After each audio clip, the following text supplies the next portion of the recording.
ഇനി അടുത്തതായി മാജിക് അവൻ്റെ second recipe of the week. ഈ ആഴ്ചത്തെ സെക്കൻഡ് റെസിപ്പി ഒരു വെജിറ്റേറിയൻ ഐറ്റമാണ്, പ്യുവർ വെജ്. ഇതൊരു സ്നാക്കാണെന്ന് പറയാം. കാര്യം ഇതൊരു പൂരി പോലെയാണ്, അല്ലെങ്കിൽ ഒരു പൂരിയാണ്. നല്ല ക്രിസ്പി ആയിട്ട് വറുത്ത് കഴിക്കാൻ പറ്റിയൊരു കാര്യം. ഇതൊരു ബനാന പൂരി, പഴം ചേർത്തുണ്ടാക്കുന്ന ഒരു പൂരി. വ്യത്യസ്തമായൊരു വിഭവം. ഇത് എങ്ങനെയാണ് തയ്യാറാക്കുന്നത് നോക്കാം. ഇതിന് വേണ്ട ചേരുവകൾ എന്തൊക്കെയാണെന്ന് നോക്കാം.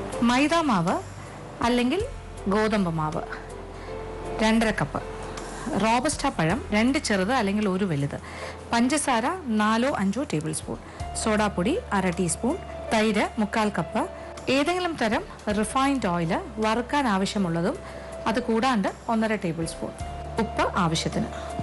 അപ്പോൾ ആദ്യം നമ്മൾ ചെയ്യാൻ പോണത്, ഒരു ബ്ലെൻഡറിലേക്ക് റോബസ്റ്റ പഴം മുറിച്ചിടാം.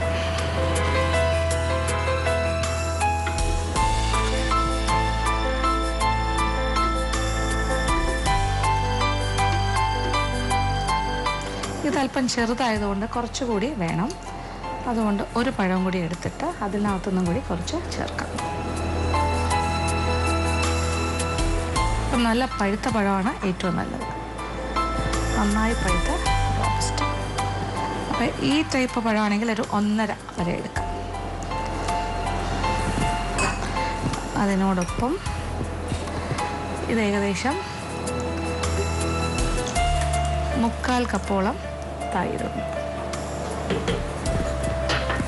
പിന്നെ വേണ്ടത് പഞ്ചസാരയാണ്. അത് അളവിനനുസരിച്ചിട്ട് 2, 3 എത്ര മധുരം വേണം അതനുസരിച്ച്. എന്നിട്ട്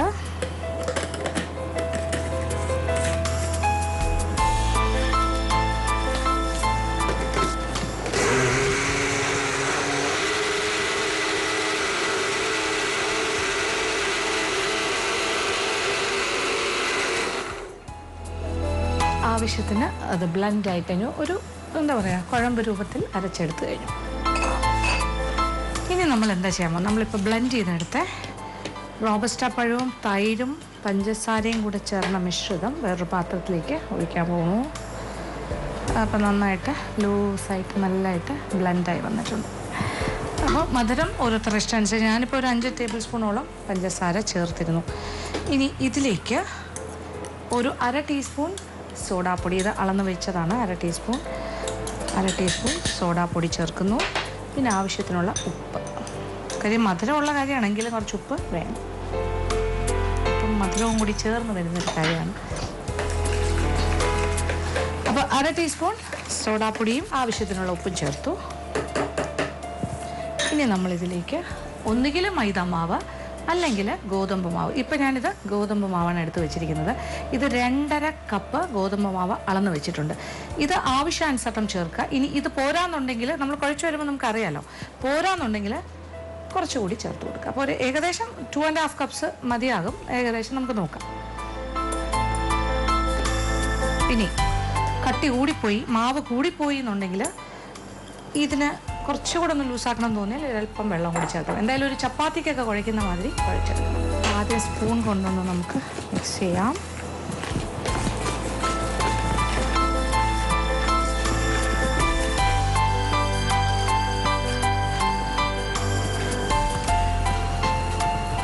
ഇനി നമ്മൾ കൈ കൊണ്ട് നന്നായിട്ടൊന്ന് കുഴച്ചെടുക്കാം.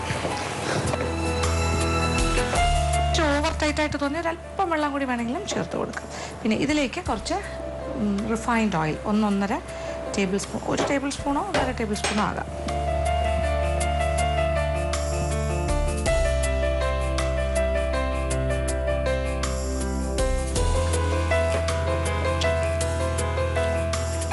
അപ്പം നിങ്ങൾ നോക്കുക എത്ര മാവ് വേണം. 2.25 മുതൽ 2.5 കപ്പ് വരെ വേണ്ടി വരും.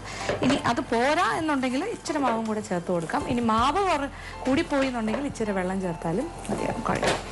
ഇനി ഇതാണ് നമ്മൾ 6 മണിക്കൂറെങ്കിലും, 5 മുതൽ 6 മണിക്കൂർ സമയം മാറ്റി വയ്ക്കണം. കണ്ടല്ലോ. ഇനി ഇത് അടച്ചങ്ങ് മാറ്റി. ഇത് ഞാൻ പിന്നെ ഉണ്ടാക്കി എടുത്തോളാം. പക്ഷേ നിങ്ങൾക്ക് കാണിച്ചു തരാനായിട്ട് ഞാൻ ഒരു 6 മണിക്കൂർ മുന്നേ കുഴച്ച് വെച്ച മാവുണ്ട്, അത് ഞാൻ എടുത്തിട്ട് വരാം. അത് പക്ഷേ മൈദ മാവിലാണ് ഞാൻ കുഴച്ച് വെച്ചത്. അപ്പോൾ രണ്ടിൻ്റെയും ഒരു എക്സാമ്പിൾ കാണണ്ടേ. ഇപ്പം ഗോതമ്പ് മാവിലാണെങ്കിൽ കുഴയ്ക്കാൻ കുറച്ചുകൂടെ ഈസിയാണ് മൈദയെക്കാട്ടിലും, എങ്കിലും കുഴപ്പമില്ല, രണ്ട് ഏതാണ്ട് ഒരുപോലെ. ഇനി രുചി വ്യത്യാസം എന്താണെന്നുള്ളതും അറിയാമല്ലോ. ഞാൻ ഈ ഗോതമ്പ് മാവിലും തയ്യാറാക്കി കഴിച്ച് നോക്കിയിരുന്നു, നല്ല സ്വാദാണ്. ഇനി മൈദ മാവിൽ നമ്മൾ ഇന്നിപ്പോൾ കുഴച്ചത് പരത്തി ഉണ്ടാക്കി കഴിച്ച് നോക്കാം. അപ്പം നമ്മൾ രംഗം സജ്ജീകരിച്ച് കഴിഞ്ഞു എല്ലാ കാര്യങ്ങളും. നോക്കൂ, നമ്മുടെ മാവ് ഇത് മൈദയിൽ ഞാൻ കുഴച്ച് വെച്ചതാണ്. 6 മണിക്കൂറിൽ കൂടുതൽ സമയമായിട്ടുണ്ട്, ഏതാണ്ട് 8 മണിക്കൂറായി എന്ന് പറയാം. എണ്ണ ചൂടാക്കാനായിട്ട് അടുപ്പിൽ വെച്ചു. റിഫൈൻഡ് ഓയിലാണ്. നമ്മൾ പൂരി ഉണ്ടാക്കുന്ന അതേ പ്രോസസ്സാണ്. പിന്നെ കല്ലുണ്ട് റോൾ ചെയ്യാൻ. അപ്പോൾ ഇതിൽ നിന്നും ഉരുളകൾ ഉരുട്ടി, ചെറിയ ഉരുള സാധാരണ പൂരിക്കെല്ലാം ചെയ്യുന്ന പോലെ തന്നെ ചെറിയ ഉരുള ഉരുട്ടുക. നമുക്ക് 2-3 ഉരുള ഒന്ന് ഉരുട്ടി വയ്ക്കാം.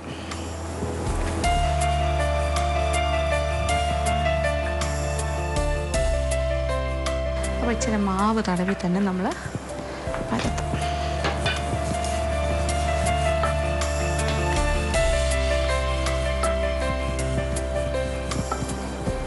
ഒരുപാട് ഖനം കുറയണ്ട, എന്നാൽ അത്യാവശ്യം കുറച്ച് കട്ടിയോടുകൂടി, ഒരുപാടല്ല, ഒരു പൂരിയുടെ ഖനം ആ രീതിയിൽ തന്നെ പരത്തണം.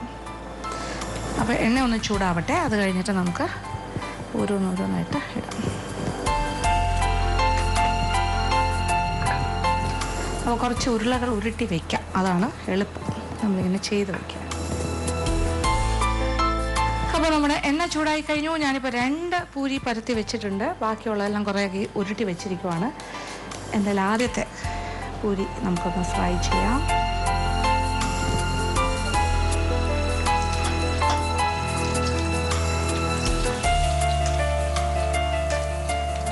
എണ്ണ കോരി കോരി ഇങ്ങനെ ഒഴിച്ചു കൊടുക്കുക. നമ്മൾ സാധാരണ പൂരിക്കൊക്കെ ചെയ്യുന്ന പോലെ തന്നെ. അപ്പോൾ ഇങ്ങനെ നല്ലതായിട്ട് കൊമളിച്ച് വരും.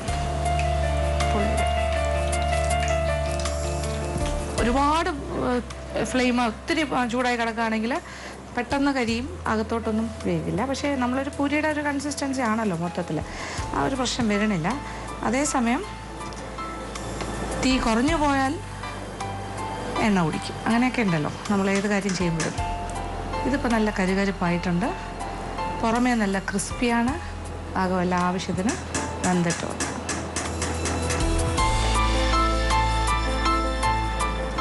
ഇതാണ് ആദ്യത്തെ പൂരി, കണ്ടില്ലേ? ഇനി നമ്മൾ രണ്ടാമത്തേത്. അപ്പോൾ കഴിയുന്നിടത്തോളം ഒരുപാട് വണ്ണം വേണ്ട, എന്നാൽ ഒരുപാട് പപ്പടം പോലെ തിന്നാവും വേണ്ട, ആ രീതിയിലാണ് ചെയ്യേണ്ടത്.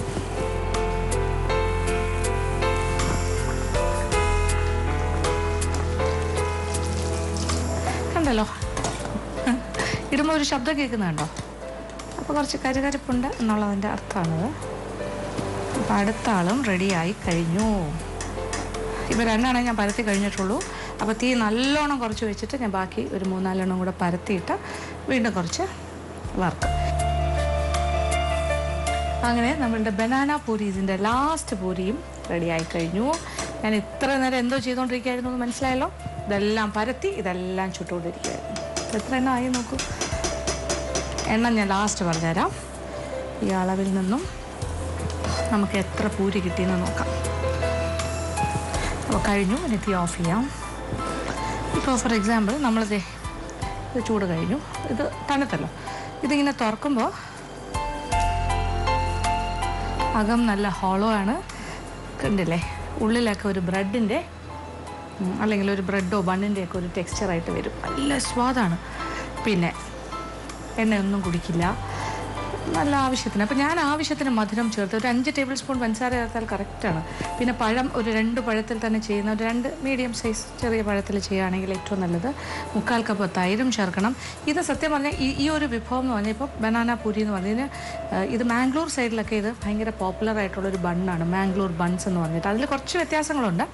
അവർ ജീരകം ചേർക്കും, പിന്നെന്താ അവർ ഇത്രയും മധുരമൊന്നും ചേർക്കില്ല, കുറച്ച് മധുരമാണ് ചേർക്കുന്നത്. കുറച്ച് മാറ്റങ്ങളുണ്ട്. പക്ഷേ അത് ഈ ബണ്ണിൻ്റെ ഒരു ടെക്സ്ചറുണ്ട്, അതുകൊണ്ടാണ് അങ്ങനെ ഒരു പേര് തന്നെ മാംഗ്ലൂർ ബൺസ് എന്ന് പറഞ്ഞിട്ട്. നമ്മളിതിപ്പോൾ ഒരു പൂരി സ്റ്റൈലിൽ ചെയ്തിരിക്കുന്നു. ഇതൊരു പഴം പൂരി അല്ലെങ്കിൽ ബനാന പൂരി. അപ്പോൾ തീർച്ചയായിട്ടും പരീക്ഷിക്കാൻ പറ്റിയൊരു വിഭവമാണ് ഇത്. മൈദയിൽ ചെയ്താലും നല്ല സ്വാദാണ്, ഗോതമ്പ് മാവിൽ ചെയ്താലും നല്ല സ്വാദാണ്. ഗോതമ്പ് മാവാണെങ്കിൽ ഹാൻഡിൽ ചെയ്യാൻ കുറച്ചുകൂടി എളുപ്പമാണ്, പരത്താനും കുഴയ്ക്കാനും. ഇത് കുറച്ചുകൂടി പാടായിരിക്കും പരത്തുന്നത്, പക്ഷെ അങ്ങനെ ഒരു വലിയ പാടായിട്ട് തോന്നുന്നുണ്ട്. കാര്യം നമ്മൾ മൈദ പരത്തി പല കാര്യങ്ങളും ചെയ്യുന്നുണ്ടല്ലോ. അപ്പോൾ ഒരുപാട് ഘനം കുറയ്ക്കരുത്, കുറച്ച് പൂരിയുടെ പോലെയുള്ള അത്രയും കട്ടി വേണം. വേണമെങ്കിൽ ഇച്ചിരി കൂടെ കട്ടിയായാലും കുഴപ്പമില്ല, പൂരിയെക്കാട്ടിലും ഒരല്പം കൂടെ. ആ രീതിയിൽ ഇങ്ങനെ പൊള്ളിച്ചെടുത്ത് നല്ല ബബിൾ ചെയ്ത് വരുന്നത് നല്ല കരുകരുപ്പാണ്, കണ്ടില്ലേ? ഇച്ചിരി ഒന്ന് തണുത്തു എന്ന് പറഞ്ഞിട്ട് കുഴപ്പമൊന്നുമില്ല, നല്ല കരുകരുപ്പുണ്ടാകും, കഴിക്കാൻ നല്ല സ്വാദാണ്. അപ്പോൾ ഒരു 4 മണി പലഹാരമായിട്ട് കഴിക്കാം, കുട്ടികൾക്ക് ഇഷ്ടമാവും. അപ്പോൾ തീർച്ചയായിട്ടും പരീക്ഷിക്കുക, എല്ലാവർക്കും ഇഷ്ടം.